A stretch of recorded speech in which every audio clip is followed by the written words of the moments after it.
When the pandemic first hit, like so many other things, youth baseball and softball in and around greater Cincinnati was put on pause.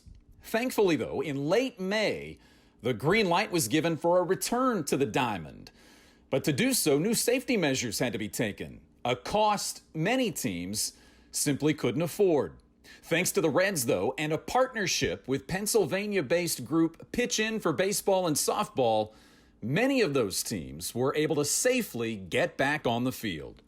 I know that from our standpoint throughout this pandemic, we have struggled to and been challenged to figure out ways to make sure that we have enough resources to support the needs for around equipment anywhere in the world, and not specifically in the Cincinnati area. But that's what our mission is, and that's what we're committed to. And we want to make sure that equipment is never the barrier to participation and to play. Sharing personal gear is nothing new for many of the urban teams that work with the Community Fund. But the pandemic quickly changed that. So the primary focus of the partnership, new helmets for as many kids as possible. A lot of our kids don't come with their own equipment.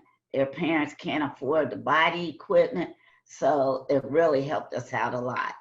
And it wasn't limited to helmets. Teams received everything from batting gloves to baseballs. Seeing how excited the kids were to have something that was their own, that was the biggest thing for us. For these teams and organizations, this equipment meant more than just adhering to new safety protocols.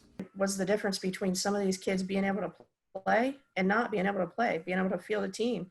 We may have been able to do it, but the pressure and the added stress of financial burdens on the families would have been tremendous. And at a time where you don't know what's going on behind closed doors with people's finances, it's really hard to say, hey, now you got to go buy a $40 helmet or a $50 helmet and an extra face mask and this and that. It's not just the helmet. Like, it was the ability to do it all as a whole.